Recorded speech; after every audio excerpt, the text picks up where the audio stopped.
0345 6060 973. Leading Britain's conversation. The Alex Salmond phone-in with Ian Dale at Drive on LBC. It's Wednesday, it's just on 4 o'clock, and this is the Alex Salmond phone-in on LBC.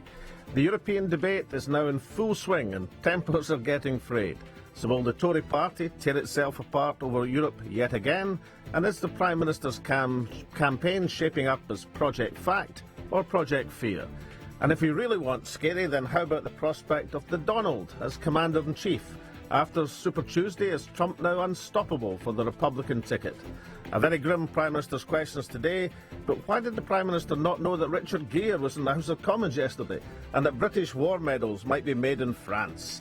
But you set the agenda, can call on anything you like, within reason of course.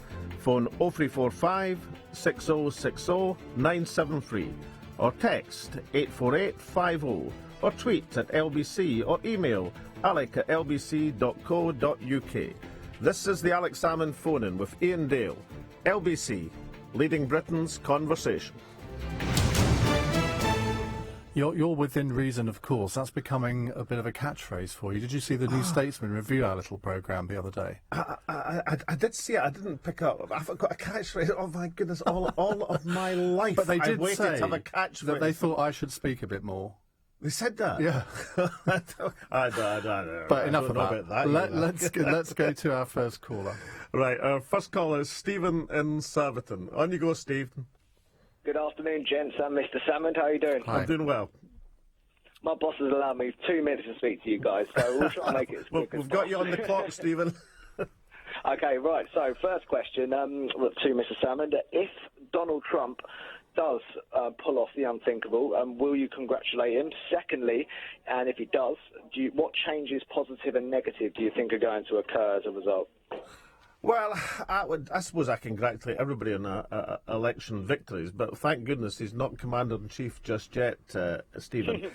Do I think positive in that? I mean, look, I don't think Donald Trump is fit to be President of the United States.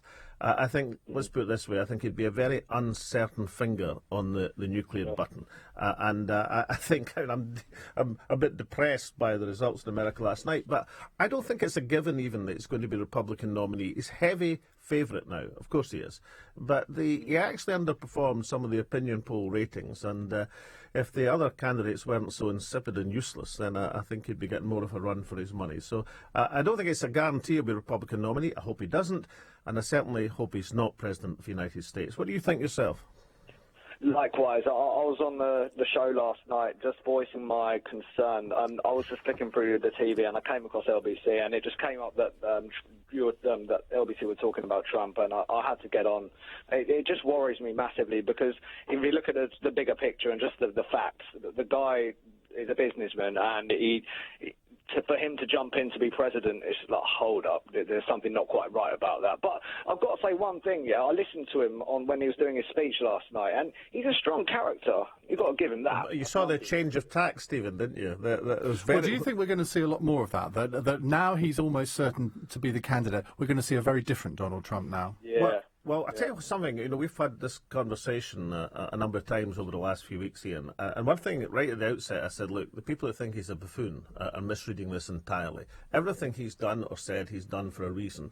Basically, to quote a lot of free publicity, he's taken extreme positions on Muslims and Mexicans, but that was deliberately to try and attract the vote. And last night, of course, he demonstrated that by, coming off his soapbox and as getting as close as he can to appearing presidential. Don't a lot of politicians do that? I mean, when you became First Minister, did you feel as if you had become a slightly different person and that you were maybe less controversial when you took up the reins of office than you were before in opposition? Well, I think it's fair, not so much when I took up the reins of office, but when I stood in 2007, I deliberately got myself into a much more positive mode because I reckoned if you were standing for office, then you had to start spending a lot more time telling people what you would do as opposed to attacking those who hadn't done things you think they should have done. So I changed because I'd been a lot of years in opposition, Ian.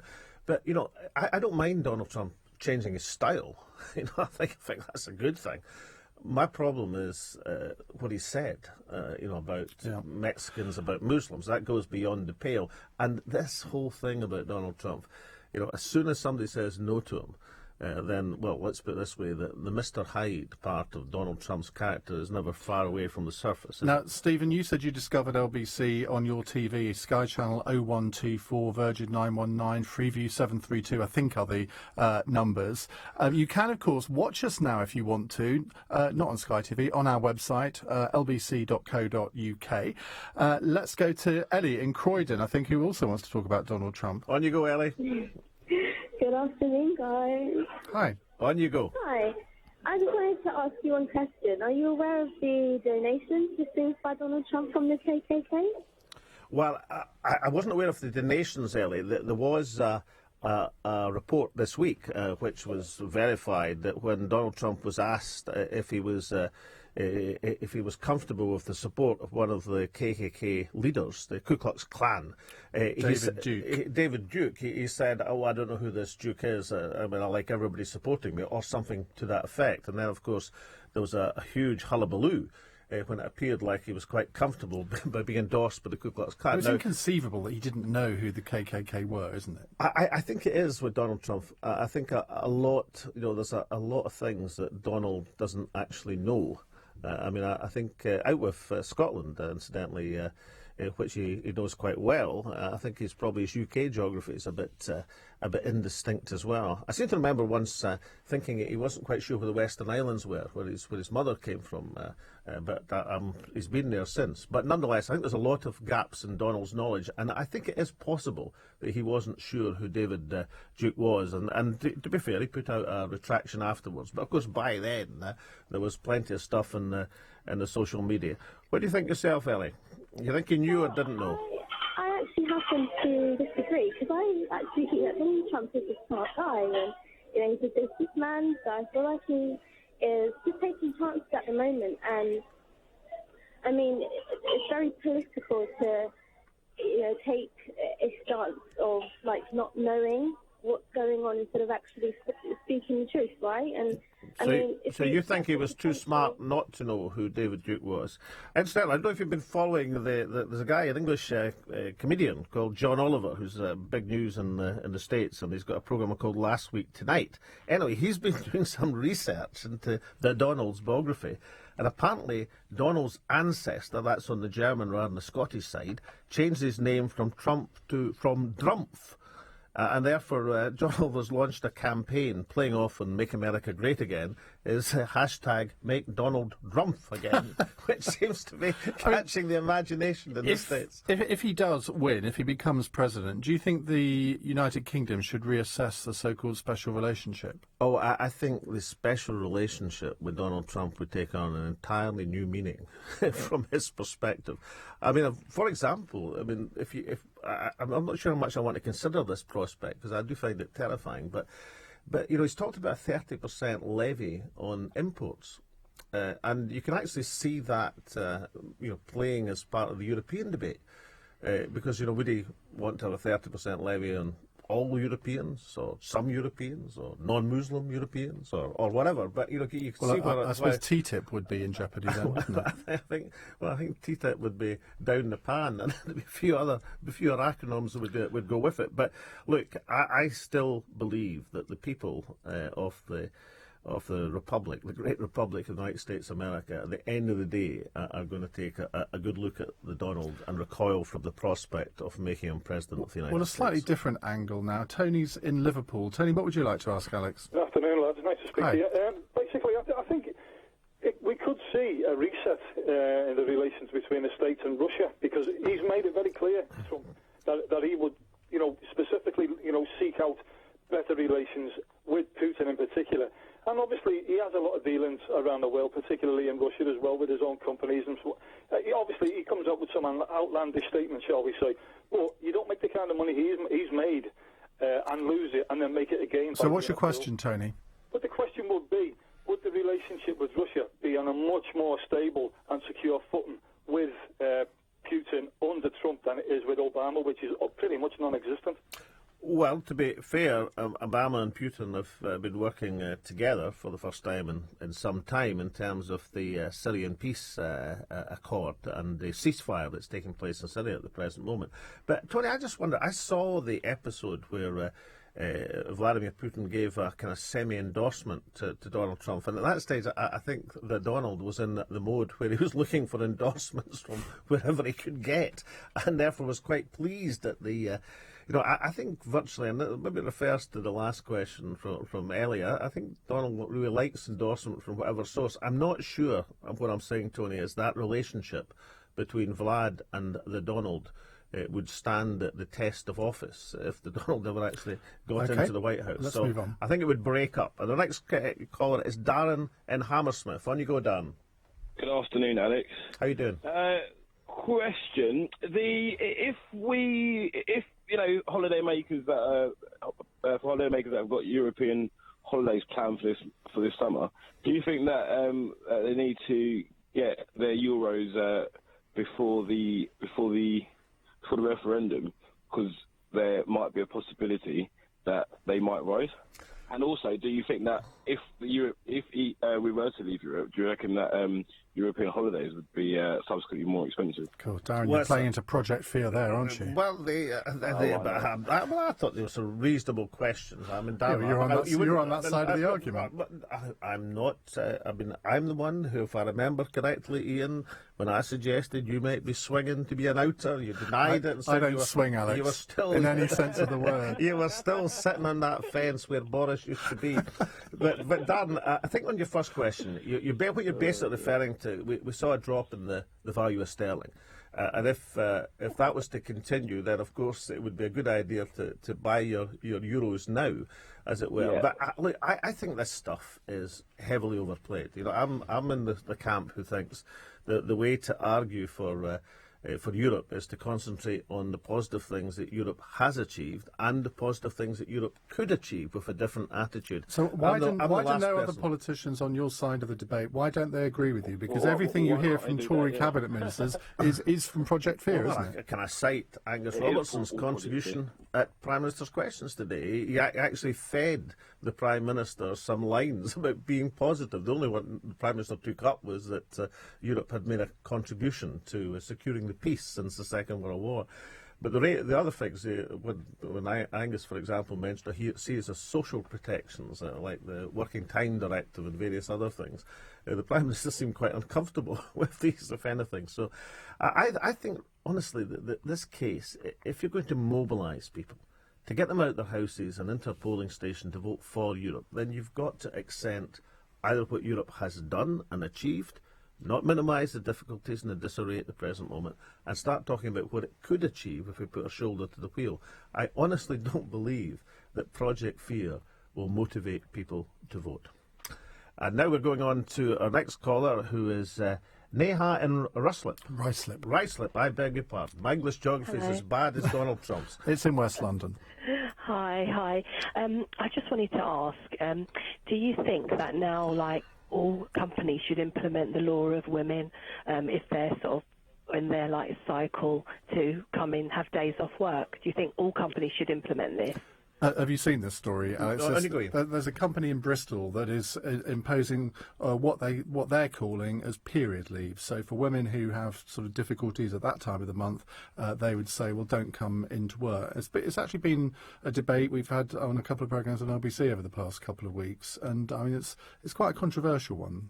Yeah, I can see why it's controversial. I can see arguments both ways as far as it's concerned. I mean, it's a sort of related issue, the long-standing argument about VAT and sanitary towels and things. And I've always been sympathetic to say, well, that's hardly a luxury, that in terms of VAT being charged on it, and therefore that's something which should be looked at. It's quite a complex one.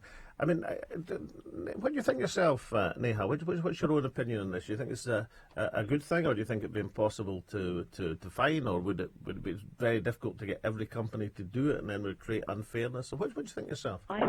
I think it'd be difficult purely because I think employers would want to not employ so many women, and also I think it's different for each woman in a sense of sometimes it's worse than for others, and then maybe some people would take advantage of that. I work in recruitment, and I know that clients would probably be against employing someone. So I think it would be very difficult to manage. Yeah, I mean, I think you made some really good points there. But of course, when we look back, some things that are now either have been introduced or are being introduced, like parental leave, for example, for the father. But that's something you can prove that you are becoming a father. This is slightly different, isn't it? No, I think she's got some good points in terms of how would you implement it. I'm really saying that some things we thought were outlandish maybe a generation ago are now accepted as being the right thing. I mean, even if I remember, like the Deputy Prime Minister, Nick Clegg, went off on parental leave, and rightly so. Did anyone notice? Well, that's another question. You're feeding lines cruel, to me. I'm sure that the former occupant of this chair was it was a huge force as Deputy Prime Minister, I think. Our next caller is Christopher in Irvine. Christopher, on you go. Hi, Alec. I'm not a supporter of yourself. I just want to see what you think of Nicola Sturgeon's announcement today about the council tax in Scotland and why the SNP abandoned their plans to abolish council tax and move to an income-based taxation. Right. Well, I think, firstly, I've seen the plans, obviously, and I think Nicola's right in terms of this is a plan to put some additional layers in the top of council tax, additional bands, which effectively mean that people in the biggest houses would pay a bit more in terms of the council tax and make it more progressive. I think that's a good idea because my complaint about the council tax was always that it wasn't a progressive tax, and therefore anything can be done to make it more progressive.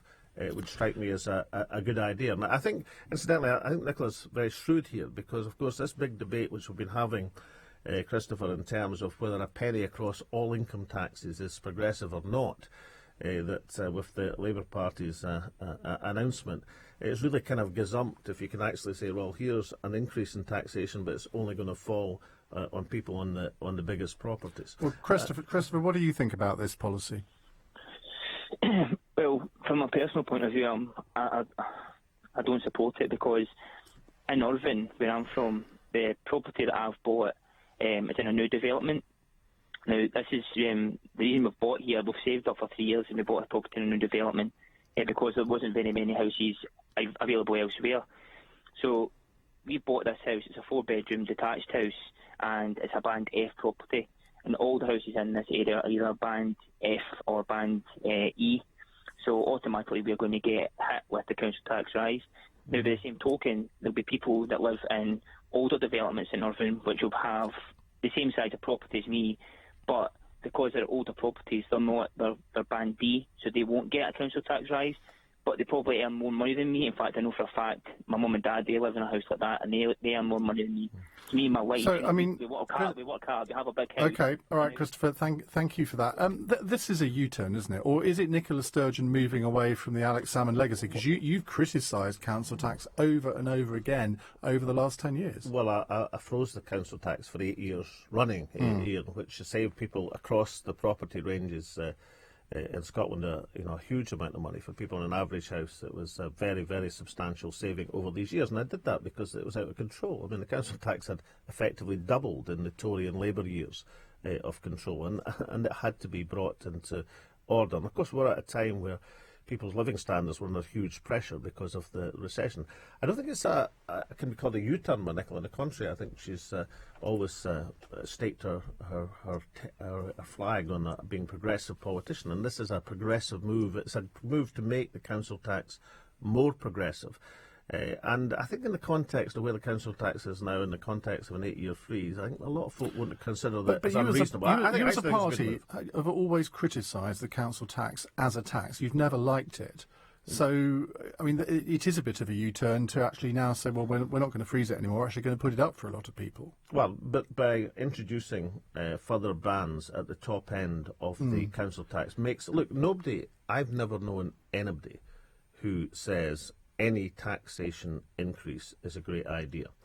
But I know a lot of people who think, look, if you have a a move in taxation which looks at people in substantial houses and says that they should be paying a bit more relative to people in more modest houses, then that is likely to get more support. But surely anything to make the council surely tax the more Labour progressive. proposal of putting up income tax 1p is fairer because it affects those people who are in work. I mean, you've got a gap to fill in the education budget. Surely that would have been a fairer way of filling it. No, I think absolutely not, and I'll tell you why. Because anybody over 11,000 under the Labour proposal would pay more tax, and people on 20,000 would pay, in percentage terms, their tax increase would be greater than people on much higher incomes. And the other difficulty with the Labour proposal is, of course, that they haven't worked out how they're going to introduce the £100 rebate, and every time people ask about it, all they get is a lot of fluff and nonsense. Actually, introducing a £100 rebate would probably have an administrative cost of many, many tens So of you millions are of pounds. seriously telling me that this council tax rise is completely consistent with SNP policy over the last 10 years? The SNP policy has wished to make the council tax more progressive. The reason we've frozen it is because it wasn't progressive. This is a move to make it more progressive. And Nicola Sturgeon is very much her own movement. Only thing I'd say, look, opinion poll today has Nicola Sturgeon at 60. Well, percent indeed, of the vote and this in is the in sort of policy that system. you can actually implement when you're at 60% in the polls. Frankly, you can afford to lose a bit of popularity, can't you? Well, I think Nicola Sturgeon won't lose popularity because of this. And this is going to be faced up against the idea of saying to everybody to pay a penny more in tax. And I think it's going to be very popular. We'll come on to the next call in a second, but we've been doing these phone-ins now for, 7 or 8 weeks.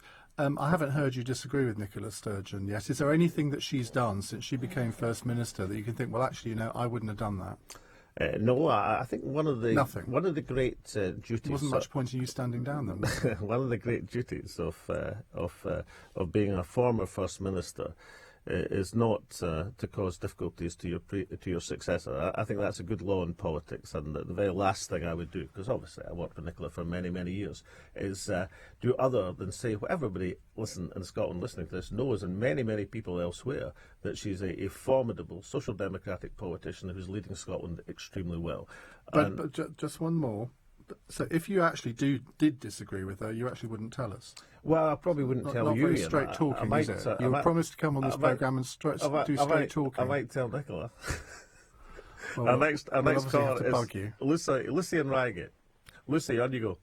Hello. Good afternoon, gentlemen. What do you think, Alex, about the government saying they're not going to offer the meningitis jab because it's not cost effective? We've seen on the news 2 little children that have died of meningitis. Not cost effective? I'm sorry, I disagree. Why can't they give it to the children? Well, there is a balance in these things, and the government has a committee, a specialist committee, which is the same type of thing that they do for medicines, and they've got the very difficult decision of working out what measures in terms of health policy are effective in terms of the lives they save. Now, if you take any individual child, and particularly one who's suffered from meningitis, which is the most dreadful, distressing and appalling circumstance. Well, we've seen 2 children on the TV recently that have died of it. That exactly. Look at any of, and they say, oh, my goodness, if only they'd been given the immunisation. The trouble is, of course, if you spend so much on doing that, and therefore don't spend it on some other aspect of health policy, then you might well be a situation where you could have saved more lives elsewhere. And I saw the doctor who was trying to explain it, and he was having great difficulty, because it'd be the easiest thing in the world for me to say, look, no, the government should be definitely doing that. Anything you do in terms of health policy, you have to be able to justify in terms of the impact it has, not just in the impact it has, but the impact it would have if you did something else with these resources. So you wouldn't urge the Scottish NHS to look at this separately from the English NHS? I think the Scottish NHS should follow the advice of their own committee. Now, sometimes they've diverged from the advice of the panel of experts in England, and that's fine. But I don't think that politicians should diverge from the advice of the committees they've set up to assess what can be done. And one thing I would say, politicians, regardless of party, Tory, Labour, SNP, Liberal or whatever, there's no politician I know of would ever want to be in a situation of depriving a child of treatment, and that's not why these decisions. Just before we go to our next caller, Lucy, thank you very much for that. Just a bit of breaking news: the former Sunderland and England footballer Adam Johnson has been found guilty of one charge of sexual activity with a child after being found not guilty of another count. We'll bring you more on that after the news and travel here on LBC. Let's go to Elaine, who's in Stow-on-the-Wold. Hello, Elaine. Hello, Alex. Hello, Elaine. I wanted to have a word with you. I'm a WASPy woman and a bit concerned about the government's attitude towards the ladies' pensions. I worked from 15, paid a full stamp, had time out when my daughter was smaller, also looked after my mum for a couple of years, and now I find that I'm literally being looked after by my husband, who's ex-Royal Navy. We're using his pension to keep me because the government have pushed the age back to nearly 66 for me. Do you think that's fair? No, I don't, Elaine. I'm very familiar with the issue. Not least because I don't know if you saw the debate in the Commons led by Mary Black. Yes, I did. Yeah, and which was great in the sense that I think Mary was just turned 21 when she led that debate over an issue which obviously affects women of older people. Yeah, exactly, women of a different generation, and I thought she did it really well.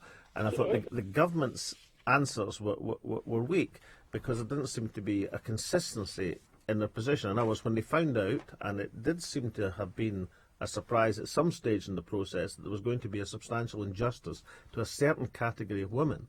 There then wasn't the full remedial move to try and compensate for that. And it wasn't an effective explanation of why some compensation, some amelioration was done, but not for some women who are going to be very, very badly affected. And of course, some of the cases, if you just hit the timescale unluckily, it can be huge and substantial in terms of people's retirement income. And above all, and this is the thing that's really important in pensions, it's when you change what people had a legitimate expectation of knowing, so that their whole plans for retirement are then thrown into disarray. I mean, were you caught up yourself in this, Elaine? Yes, I was born in 1954. Same year as me, Elaine.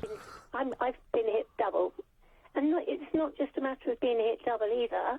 It's also travel costs, heating allowance.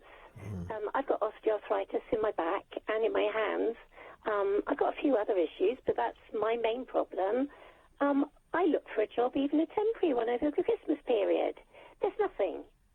But what I wondered was, I actually rang up the DWP to see about paying a self-employed stamp, because I couldn't face going down there to sign on. And I was advised not to before the budget. Do you know anything about that?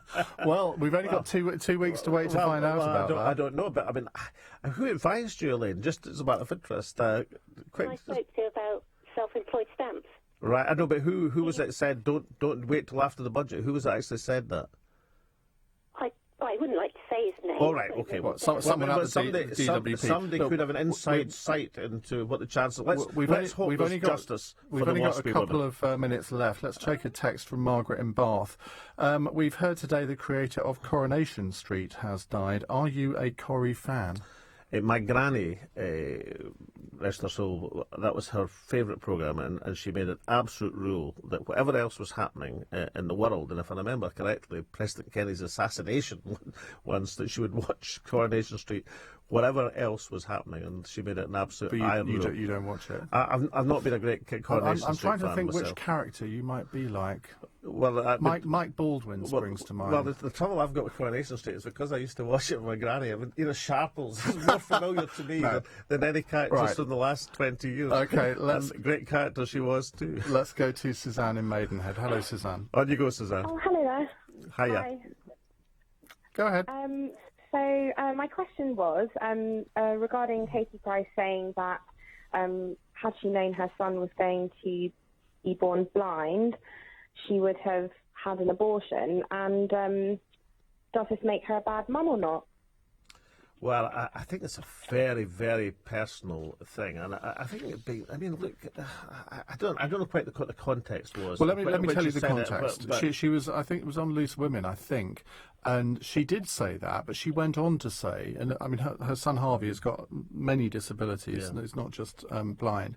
But she went on to say that knowing what she knows now, she would act if she knew if she was going to have another child who she knew was going to be disabled, she wouldn't even think of that. She said that was her instinct at the time, which I think is probably understandable. Well, now that's explained, and sometimes these things are only half the explanation that is given in these dreadful newspapers. Sometimes, Suzanne, but on here on LBC, the full explanation has been given, and I think that actually is a reasonable thing. It's not often that I think what Katie Price has got to say is reasonable, but in this case, and it's a very personal thing, as Ian has described it, I think that's okay. I interviewed her for an hour once about her autobiography. I was absolutely dreading it, and she was one of the most intelligent women I've ever interviewed. She was absolutely fantastic. Maybe she should run against Donald Trump. Graham in Bushy says that he thinks you, as a Coronation Street character, that you're more like Albert Tatlock. I don't know. No, I remember Albert Tatlock. Bit curmudgeonly. In a Sharples generation. I think I stand my hand. Right, okay.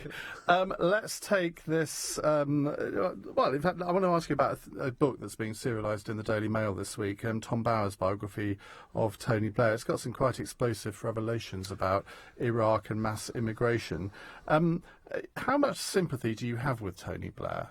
Very little. And, of course, the biggest revelation for me is what I've suspected and argued and confronted the former Prime Minister with for many years, and that is I think he pre-committed to war in Iraq.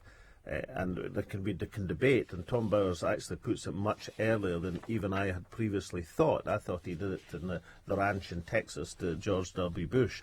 But Tom Bowers argues, and he has pretty strong evidence from a whole variety of sources, it was even earlier than that. And the point about this is, if the Prime Minister pre-committed to war, come what may, then the whole pantomime of the United Nations, the weapons of mass destruction, which we know aren't there now, all of that was just an act, a cover. The course was set on war, and it is one of the biggest, most extraordinary deceptions in history. How influential was he in getting the Lockerbie bomber to justice? Not particularly, because obviously in terms of the release of McGrahy, that occurred well after Tony Blair was out at Downing Street. However, it is the case, of course, that the prisoner transfer agreement, which was a means of Mr. McGrahy being released not because he was ill, which he wasn't at that stage, but because of a transfer agreement drawn up with Libya, when there was only one Libyan prisoner in Scotland, and that was Mr. McGrahy. That was a much, much more questionable and dubious process, and so I think that can be directly related to commercial deals, and in particular deals for oil. I don't think that shows them in a good light either. Well, Alex, we look forward to seeing you again the same time next week. Coming up after the news, coming up after the travel, we will be talking more about Adam Johnson. He's been found guilty of one charge of sexual activity with a child, and I'll also be asking about Vladimir Putin, because he's being accused of purposely creating a refugee crisis in order to overwhelm and break Europe. Really? 0345 6060 973. Do you think that that's really Vladimir Putin's agenda? This is LBC. I'm Ian Dale. It's 4:35. News headlines with Philip Chrysikos. Former England footballer Adam Johnson has been found guilty of one count of sexual activity with a 15-year-old girl. The 28-year-old's been cleared of another charge at Bradford Crown Court. Alex Salmond has told LBC Donald Trump isn't fit to be US president. The SNP's foreign affairs spokesman says he believes the Republican candidate would be an uncertain finger on the nuclear button. The Ministry of Defence is to be reprimanded over the deaths of 3 soldiers. It happened on an SAS training exercise in the Brecon Beacons. LBC weather: showers this evening and overnight, lows of 1 degree. Tomorrow dry and bright with rain in the north, highs of 10 degrees. The LBC Travel News is next. From the LBC Travel Centre, good afternoon, I'm J-Louise Knight, and the clockwise M25 is slow towards 27 for the M11. That's because of an accident earlier, although it has gone. It's heavy from Waltham Abbey at 26. Anti-clockwise, 2 lanes are shut just before Clackett Lane services for emergency repairs.